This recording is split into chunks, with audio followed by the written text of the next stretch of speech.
Touring டாக்கீஸ்னு ஒரு படம்.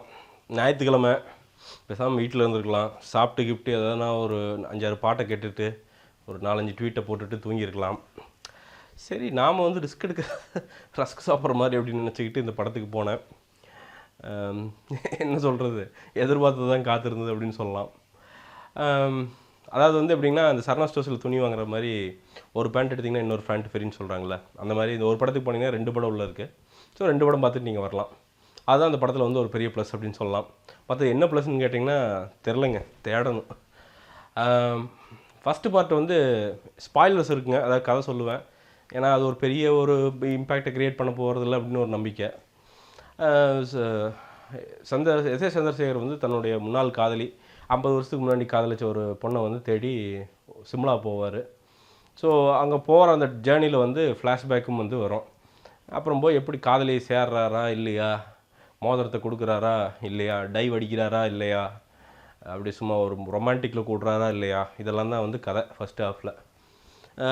ஒரு 15 நிமிஷம் போனதுக்கப்புறம் நமக்கு படுறது வந்து எதுக்கு இவர் எதுக்கு தேவையில்லாத வேலை இது அப்படிங்கிறதான் வந்து ஃபஸ்ட்டு தோணுது. அதாவது வந்து இது வந்து சினிமானே எப்படி குவாலிஃபை பண்ணுறதுன்னு தெரில. கேமரா ஒர்க்கு அது பெருசாக ஒன்றும் இல்லை, பாட்டு பெருசாக ஒன்றும் இல்லை. செகண்ட் ஹாஃபில் வந்து ஒரே ஒரு பாட்டு அது நல்லாயிருக்கு, அவ்வளோதான். பிஜிஎம்மு கேமராலாம் பார்த்திங்கன்னு வச்சுக்கோங்களேன், ஏதோ செல்ஃபோன் கேமராவில் வந்து காசு மிச்சம் பண்ணுறக்காண்டி எடுத்த மாதிரி இருக்குது. ஒவ்வொரு ஆங்கிளுமே அப்படியே வெட்டி வருது. இதில் என்னென்னா ஒரு பயங்கரமான ஒரு ஃப்ளாஷ்பேக் ஒன்று வருது. அதில் ஃப்ளாஷ்பேக்கில் வந்து ஹீரோ வந்து வர்றாரு, ஹீரோயின். அங்கே எப்படின்னா இந்த தமிழ்நாடு இதில் சென்ட்ரல் கவர்மெண்ட் ஆட் ஒன்று வரும் தெரியுங்களா, விவசாய call centre.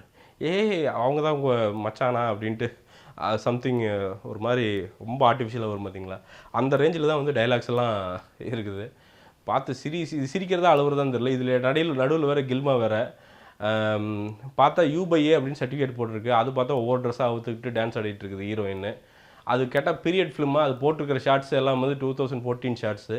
Maybe time travel பண்ணி வந்து அப்படியே 2014 வந்து ஷார்ட்ஸு தேவையான கில்மா ஐட்டஸ் எல்லாம் எடுத்துகிட்டு பின்னாடி போயிடுச்சு என்னமோ, எப்படின்னு தெரில. அதே மாதிரி ஃபைட் சீன்லாம் பார்த்திங்கன்னு வச்சுக்கோங்களேன், மலை மேலே நடக்கும். அதாவது அந்த பீரியட் ஃபிலிம் அப்படிங்கிற ஒரே அத்தாச்சி என்னென்னா ஒரு HD பைக் ஒன்று வரும். அந்த HD பைக்கு தான் வந்து பீரியட் ஃபிலிம்க்கான சாட்சி. அதை வச்சு நீங்கள் வந்து புரிஞ்சுக்கணும் 50 வருஷத்துக்கு முன்னாடி படம் அப்படின்ட்டு. அதுக்கு மேலாம் டேரக்டர் கொஸ்டின் கேட்டீங்கன்னு வச்சுக்கோங்களேன், அப்புறம் திருப்பி ஒரு படம் எடுத்துருவார், பார்த்துக்குங்க. அந்த மாதிரி வந்து தாறுமாறான ஃபஸ்ட் ஹாஃபு. இவர் வந்து ரொமான்டிக்காக இருக்கார், ஷார்ட்ஸ் போட்டுக்கிறாரு, அப்படியே ஜாலியாக பாடுறாரு, சுற்றுறாரு. கடைசியில் வந்து லவ்வரை பார்க்கும்போது வந்து டைவெல்லாம் அடிக்கிறாரு கடைசி சீனில். இப்போ டைவ் அடிக்கிற சீன்லாம் பார்த்திங்கன்னு வச்சுங்களேன், ரொம்ப சீரியஸான சீனு. அவர் லைஃபையே வந்து கிட்டத்தட்ட வந்து கடைசி பாயிண்ட்டு மாதிரி ஒரு சீன் வச்சுங்களேன். ஆனால் அதில் வந்து உண்மையாக வந்து ஜென்யூனாக வந்து நமக்கு சேட்னஸ் தான் வரணும். ஆனால் அந்த இடத்துல வந்து நமக்கு சந்தோஷம், அழுகை, மற்ற ஒரு 5-6 ஃபீலிங்ஸ் சேர்ந்து வரங்காட்டிக்கு வந்து அந்த இடத்துல வந்து நமக்கு ரியாக்ஷனே எப்படி கொடுக்காத அளவுக்கு ஒரு மாதிரி ஒரு ஸ்டேட்டுக்கு கொண்டு போய் விட்டுறாரு எஸ்எஸ்சி அவர்கள். இதில் என்னென்னா, பாவப்பட்ட ஜென்மங்கள் யாருன்னா அந்த குடும்பத்தோட U/A நம்பி வந்த அப்பாக்கள் அம்மாக்கள் தான். ஏன்னா குழந்தைங்க கொஸ்டின் கேட்குது, அங்கே டவுசரோடு வந்து ஆடிட்டு இருக்குது. அது அப்போ இது கேட்குது, என்னப்பா அது அப்படின்னு கேட்குது. அது ஒன்றும் இல்லாமல் அப்படின்ட்டு உட்கார வைக்கிறாரு. அவங்க தான் வந்து இன்றைக்கி ரொம்ப கஷ்டப்பட்டாங்க அப்படின்னு நான் சொல்லிக்க விரும்புகிறேன். சரி, ஃபஸ்ட் ஹாஃபோட மன்னிச்சு விட்டுறலாங்க, அதில் கூட பெரிய இதெல்லாம் எதுவும் கிடையாது. செகண்ட் ஹாஃப் வந்து மன்னிக்கவே முடியாது. ஏன்னா சென்சர் போர்டு என்ன பண்ணிட்டு இருந்தாங்கன்னு தெரில. ஏதாவது பெரிய படத்துலலாம் பார்த்திங்கன்னு வச்சுக்கோங்களேன், ஒரு சின்ன தொப்புள் கிளிப்பு வந்துன்னா அதுக்கு எதனா ஒரு டிசைனாக வந்து போட்டு மறைச்சு அதான் ரொம்ப அப்படியே சும்மா நாட்டுக்கு நல்லது செய்கிற அப்படின்னு ப்ரூவ் பண்ணுவாங்க. இந்த படத்துலலாம் பார்த்திங்கன்னா செகண்ட் ஹாஃப்லாம் பார்த்திங்கன்னா எப்படியெல்லாம் இருக்குன்னா வந்து சொன்னால் தான் உங்களுக்கு புரியும். அதாவது வந்து ஹீரோயின் வந்து அதோட மூத்திரத்தை எடுத்து வில்லனோட பிராந்தியில் கலக்கி வைக்கும். தேல் எடுத்து கொட்டாத பாட்டுக்குள்ளே கொட்ட வைக்கும். ரேப் அப்படிங்கிறது வந்து ரொம்ப ரொம்ப ரொம்ப கோரமாக ஒரு சிறு பிள்ளையோட ரேப் வந்து காட்டப்பட்டிருக்கும். மனசு வந்து உங்களுக்கு என்னமா பண்ணுங்கள். இது எல்லாம் வந்து சென்சர் போர்டு பார்த்துச்சா, இல்லை 15 நிமிஷத்துலேயே வந்து படுத்து தூங்கிட்டாங்களா?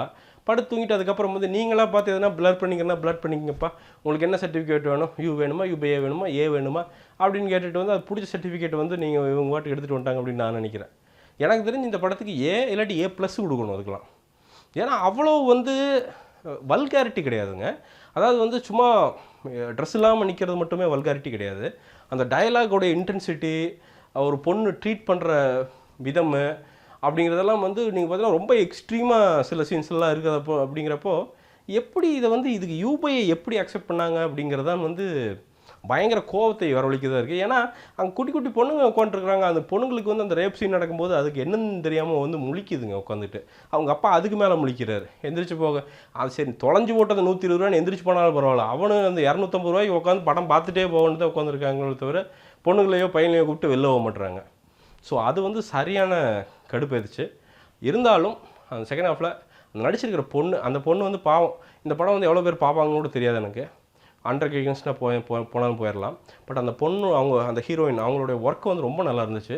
அந்த ரோலாகவே வந்து வாழ்ந்துருந்தாங்க அப்படின்னு சொல்லலாம். அது வந்து எனக்கு ரொம்ப பிடிச்சது. She deserves many more roles. ரொம்ப சேலஞ்சிங்கான ரோல்ஸ் வந்து நல்லா எடுத்து பண்ணுவாங்க அப்படிங்கிறது வந்து என்னுடைய நம்பிக்கை. மற்றபடி செகண்ட் ஹாஃபில் இந்த ரோபோ சங்கர்லாம் வந்து அவருடைய ரோலை வந்து புரிஞ்சுக்கொண்டு நடித்தாரா இல்லை சும்மா வந்து எஸ்எஸ்சிக்காண்டி நடிச்சு கொடுத்தாரா அப்படின்னு தெரில.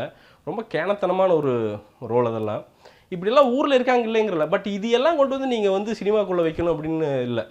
அதுக்கெல்லாம் அந்த நாவல் இருக்குது. ரொம்ப அறிவார்ந்த ரைட்டர்கள் வந்து எழுதக்கூடாதெல்லாம் எழுதி வந்து புக்காக வச்சுருக்காங்கல்ல, அதை எவனா போய் எடுத்து படிச்சுட்டு போகிறான். இது வந்து ரொம்ப இப்படி ஒரு மாஸ் மீடியத்தில் கொண்டு போய் இந்த குப்பையை கொண்டு வந்து இறைச்சா அது எப்படி போய் வந்து உட்காந்து வந்து ஃபேமிலியோடையோ ஃப்ரெண்ட்ஸு கூடயே போனாலே கொஞ்சம் கூசும் அப்படிங்கிறது தான் வந்து உண்மை. ஸோ அது வந்து ரொம்ப கண்டிக்கத்தக்கது எனக்கு தெரிஞ்சு. மற்றபடி இந்த படத்தில் ஒன்றும் இல்லைங்க. இந்த படத்திற்கு வந்து என்னுடைய மார்க் அப்படிங்கிறது வந்து இதுக்கெல்லாம் 1 கொடுக்கலாம், அவ்வளோதான் 5க்கு. ஒர்த்து கிடையாது. ஒரு தடவை பார்க்குற கூட ஒர்த்து கிடையாது. ஏன்னா இது சீட்டிங் அப்படின்னு நான் சொல்லுவேன். இந்த படம் சர்டிஃபிகேட்டே சீட்டிங்கு.